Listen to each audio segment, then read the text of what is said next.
සුබ දවසක් වේවා ඔබ සියලු දෙනාටම. අද විෂන් ටෝක් වැඩසටහනෙන් අපි ඕගොල්ලන්ට ඉදිරිපත් කරන්න යන්නේ ඕගොල්ලන්ගේ පෞද්ගලික ස්වස්ථතාවය නැත්නම් අපේ පිරිසිදුකම පවත්වා ගන්නේ කෙසේද යන්න පිළිබඳව.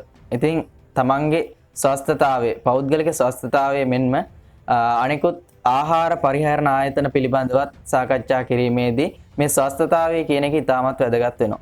ඉතින් අද විෂන් ටෝක් වැඩසටහනෙන් මම ඔබලාට ඉදිරිපත් කරන්න යන්නේ මේ ස්වස්ථතාවය පවත්වා ගන්න යන්නේ කෙසේද කියන කාරණය පිළිබඳව.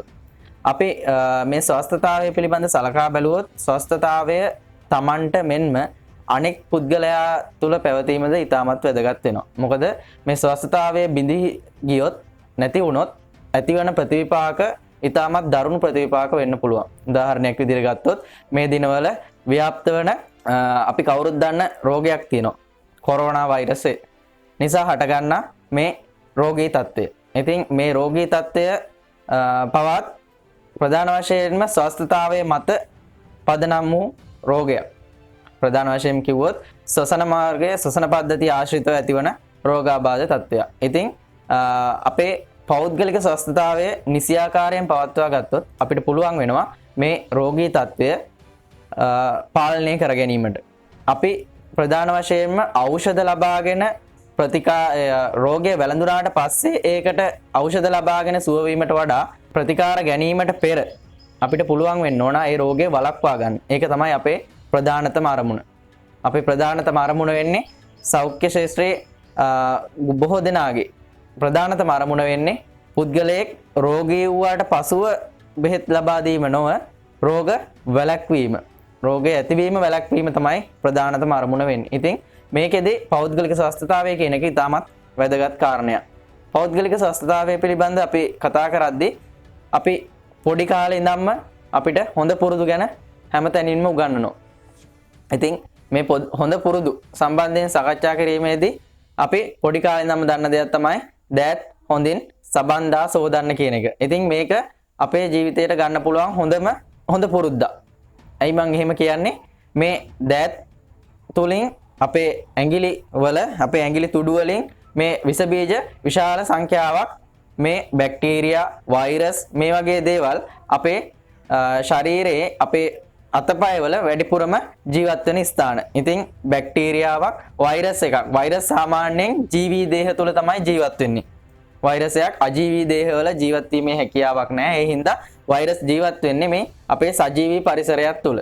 ඒ හින්දා මේ සජීවී දේවල බැක්ටීරියා, වෛරස්, දිලීර මේ වගේ ආසාදිත දේවල් අපේ අතපය වල තියෙන්න පුළුවන්. ඉතින් හොඳින් දෑත් සබන්දා සේදීමෙන් මේ අපේ පෞද්ගලික ස්වස්ථතාවය පවත්වාගෙන යන්න පුළුවන්. ඒකෙදි අපි මීළඟ විෂන් ටෝක් වැඩසටහනකදී ඔබට ඉදිරිපත් කරනවා කොහොමද නිවැරදිව දෑත් සේදීමේ කාර්යය සිදු කරන්න කියලා. එහෙනම් නිවැරදිව අත් සේදීම සිදු කර යුතුයි.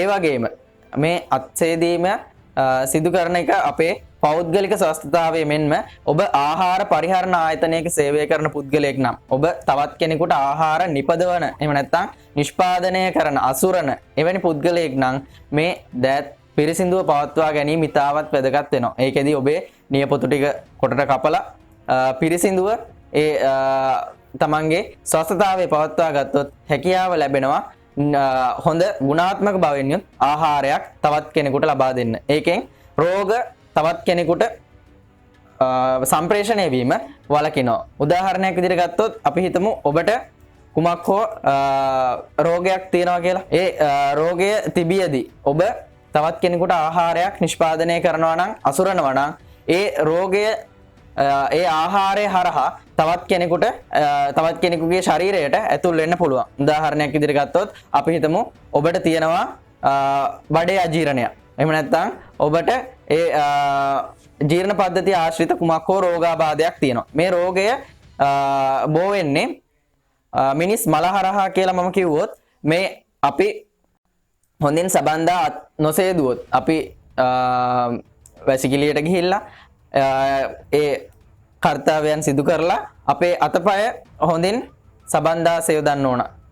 එසේ නොවුනොත් ඔබ මල අපද්‍රව්‍ය සමග ඒ බැක්ටීරියා වෛරස් ඔබගේ නියපොතු වලට ගිහිල්ලා ඒවා ඔබ නිෂ්පාදනය කරන අසුරන ආහාරයට යන්න පුළුවන්. ඊට පස්සේ මල මුඛ මාර්ගයෙන් බෝවන රෝග සඳහා රෝගය ගෙන යන්නේ අර ආහාරය තවත් පුද්ගලයෙක් ආහාරයට ගත්තහම. ඉතින් එම ඒ ක්‍රියාවලිය නතර කරන්න පුළුවන් ඔබේ පෞද්ගලික ස්වස්ථතාවය පවත්වා ගත්තොත්. ඉතින් මේ දෑත් සබන්දා සේදීම කියන්නේ තමන්ගේ පෞද්ගලික ස්වස්ථතාවය පවත්වා ගැනීම මෙන්ම තවත් කෙනෙකුට ආහාර පරිහරණය කිරීමේදී බෙහෙවින් ඉතාමත් වැදගත් කර්තව්‍යයක් සිද්ධ කරන දෙයක් විදිහට තමයි මේ පෞද්ගලික ස්වස්ථතාවයේදී අත්සේදීම අපිට කතා කරන්න පුළුවන්. ඒ වගේම ගත්තොත් පෞද්ගලික ස්වස්ථතාවය පවත්වාගෙන යාමේදී තවත් ඉතාමත් වැදගත් දෙයක් තමයි අපි මම මේ වෙලාවේදී ගොඩක් දුරට කතා කරන්න බලාපොරොත්තු වෙන්නේ මේ ආහාර පරිහරණ ආයතන සම්බන්ධයෙන්. ආහාර පරිහරණ කරන ආයතන වල සේවකයන් අපි කතා කරන මේ ආහාර ඇත්තටම තවත් පුද්ගලයෙකුගේ පරිහරණය සඳහා භාවිතා කරන දෙයක්. ඉතින් විශේෂයෙන් වෛරස්, බැක්ටීරියා, දිලීර මේ විවිධ ආසාදිත දේවල් හරහා මේ රෝගකාරකයන් තවත් පුද්ගලයෙක්ගේ ශරීරයට ශරීරගත වෙන්න පුළුවන් හොඳම ස්ථානයක් තමයි මේ ආහාර කියලා කියන්නේ. ඉතින් ආහාරයක් නිසා ආහාර විෂවීම වෙන්න පුළුවන්. අපි ෆුඩ් පොයිසනින් කියලා කියන මේ ආහාර විෂවීමක් සිද්ධ වෙන්න පුළුවන්. ඉතින් ආහාර විෂවීම වලට ඒ විෂවීම නතර කරන්න ඉතාමත් පහසුම ක්‍රමයක් තමයි මේ පෞද්ගලික ස්වස්ථතාවය පවත්වා ගැනීම.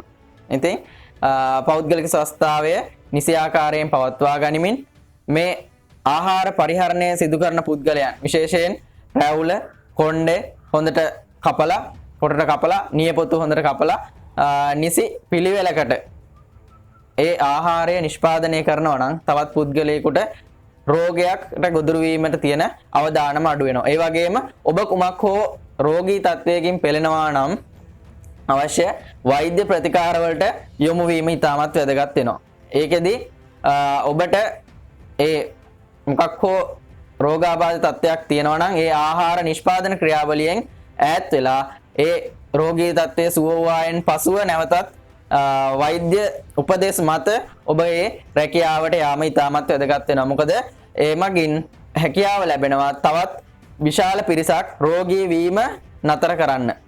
ඒ කියන්නේ රෝගය නිවාරණය කිරීමේ හැකියාව ලැබෙනවා. ඒ ක්‍රියාවලිය කරන්න පුළුවන් ආහාර පරිහරණ ආයතනවල සේවය කරන ඔබට. ඒ වගේම ඔබගේ පෞද්ගලික ස්වස්ථතාවය පවත්වා ගැනීම මේ ක්‍රියාවලිය අපි ගෙදර දොරේදී වුවත් ආහාර පරිහරණය කරන ඔබ ගෘහණියක් නම් ඔබ ගෙදර දොරේ වැඩපළ සිදු කරනවා නම් ඔබගේ පෞද්ගලික ස්වස්ථතාවයත් ඔබේ පවුලේ නිරෝගී භාවයට ඉතාමත් වැදගත් වෙනවා. එහෙනම් පෞද්ගලික ස්වස්ථතාවය නිසි පිළිවෙලකට අනුව ඔබගේ ඇඳුම් පිළිවෙලකට සකස් කරගෙන ඔබගේ අතපය හොඳින් පිරිසිදුව තබාගෙන ප්‍රියමනාප පුද්ගලයෙක් වෙනවා වගේම මේ පෞද්ගලික ස්වස්ථතාවය පවත්වා ගැනීමෙන් ඔබට හැකි වෙනවා නිරෝගී යහපත් ජීවිතයක් ගත කරන්න වගේම මුළු සමස්ත ලෝකවාසීන්ටම නිරෝගී දිවියක් ගත කිරීමේ හැකියාව මේ පෞද්ගලික ස්වස්ථතාවය තුළින්